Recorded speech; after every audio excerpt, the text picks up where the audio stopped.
एक update Sweden से निकल के आई, जहां उन्होंने स्पेसिफिकली ईद के ही दिन चुना कि वो कुरान फाड़ेंगे और उसको जलाएंगे, जिसको लेकर के सोशल मीडिया पर तो बवाल हुआ, लेकिन मुस्लिम देशों की तरफ से भी बयान आने शुरू हो गए हैं। बिस्मिल्लाहिर्रहमानिर्रहीम। अस्सलाम वालेकुम दोस्तों। स्वीडन में बकरीद के दिन कुरान पाक को जलाया गया, वो भी कोर्ट के सामने। तो आप समझ सकते हैं, अगर ये बात सुन के भी आपके दिल पे कोई असर नहीं हो रहा है तो आप समझ सकते हैं आपका हालत क्या है। अगर ऐसे ही हालात रहे मुसलमान के तो ऐसी आजमाइशें आती रहेंगी और अल्लाह पाक हमसे ये सवाल करेगा कि जब तुम वहाँ पे दुनिया पे थे तो तुम क्या कर रहे थे, जब मेरे कुरान पाक को जलाया जा रहा था तुम क्या कर रहे थे। आगे मैं वीडियो दिखा रहा हूँ और उस पर रिएक्शन कर रहा हूँ, तो वो वीडियो देखें और समझें और फिर आप खुद डिसाइड करें कि आपको क्या करना है क्या नहीं करना है। वेलकम दोस्तों, इस वीडियो में बात करेंगे सोशल मीडिया की वायरल खबरें जुड़ी हुई हैं। स्वीडन में ईद के दिन कुरान जो जलाया गया है उसको लेकर के मुस्लिम देशों ने, जी हाँ, इस्लामिक कंट्रीज ने क्या कहा है, क्या बयान आ रहा है, अपडेट शेयर करेंगे। साथ ही साथ फ्रांस में इस वक्त क्या चल रहा है और फ्रांस को लेकर के इंडिया में क्या चल रहा है, जी हाँ, ट्विटर पर क्या चल रहा है, वो शेयर करेंगे। लेकिन सबसे पहले आपको बता दें कि स्वीडन में क्या हुआ ईद के दिन, जिसको लेकर के मुस्लिम देशों की तरफ से एक के बाद एक बयान आने शुरू हो गए हैं।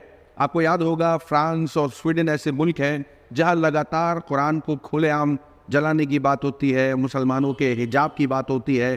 कई सारी अपडेट्स आए दिन वहां से लगातार आती रहती है। उनमें से एक अपडेट स्वीडन से निकल के आई, जहां उन्होंने स्पेसिफिकली ईद के ही दिन चुना कि वो कुरान फाड़ेंगे और उसको जलाएंगे, जिसको लेकर के सोशल मीडिया पर तो बवाल हुआ, लेकिन मुस्लिम देशों की तरफ से भी बयान आने शुरू हो गए हैं। मैं आपके साथ वो सारे बयान शेयर करूंगा। ईरान की तरफ से कहा गया है कि इस तरीके की बेइज्जती बर्दाश्त नहीं की जा सकती। सऊदी अरब का कहना है कि इस तरीके की नफरत जो फैलाई जा रही है, इससे मुसलमानों को उकसाने की कोशिश की जा रही है। यूएई ने कहा है कि स्वीडन ने अपनी अंतर्राष्ट्रीय जिम्मेदारियों को जो है वो अनदेखा किया है। मिस्र ने किया है कि बकरीद पे ये शर्मनाक हरकत की गई है। इराक ने इसका विरोध करते हुए कहा है कि कहीं न कहीं नस्लवादी और गैर जिम्मेदारी हरकत है ये। जॉर्डन ने कहा है कि नफरत को बढ़ावा देने वाली हरकत है ये।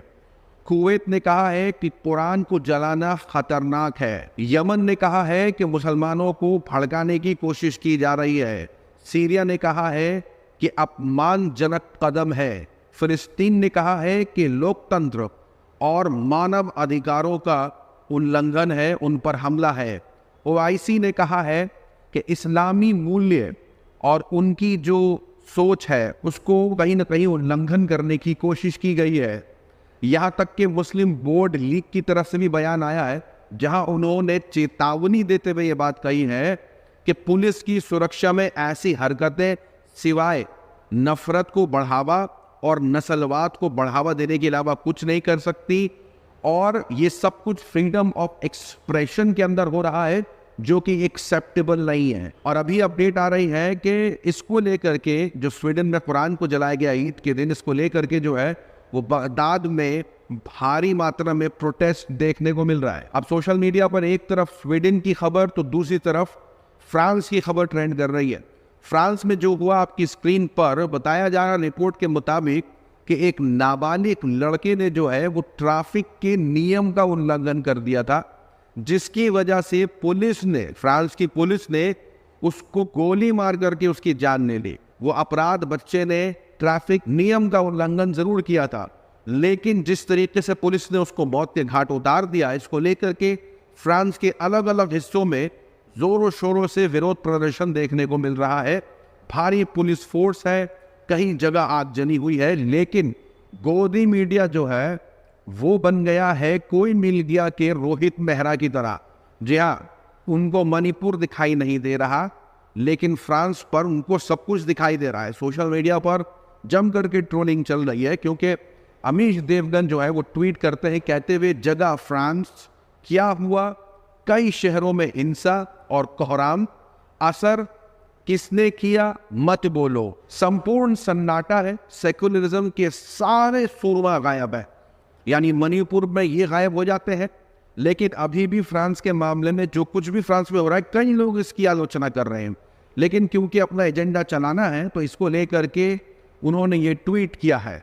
यहाँ पर गोदी मीडिया के पत्रकार किसी पार्टी के आईटी सेल से कम हरकत नहीं करते, उनके बयान कुछ ऐसे ही होते हैं कमोबेश। यहाँ पर सुदर्शन न्यूज़ के पत्रकार लिखते हैं कि तस्वीर फ्रांस की है जहाँ जिहादियों ने तांडव मचाया हुआ है। लगातार ऐसे ट्वीट्स किए जा रहे हैं, लेकिन मणिपुर मामले पर बोलने को कोई तैयार नहीं है। और ये सारे वो लोग हैं जो दूसरों को नसीहत करते हैं कि हमारे इंटरनल मैटर में नहीं बोलना चाहिए, अब ये दूसरों के इंटरनल मैटर पर बोल रहे हैं। यहाँ तक कि हुआ कुछ ऐसा जिसको सुन करके आप दंग रह जाएंगे। गोदी मीडिया के पत्रकार लगे हुए हैं जो तारीफ करने में। अब हुआ यह है कि क्योंकि फ्रांस में जिस तरीके के दंगे भड़के हुए हैं उसकी आलोचना तो जारी है, लेकिन क्योंकि प्रोपेगेंडा चलाना है तो बढ़ा चढ़ा के यही दिखाना है कि कोई कुछ बोल नहीं रहा है। यहाँ पर सोशल वो तारीफें होने लग जाती हैं, कई पत्रकार शेयर करते हैं।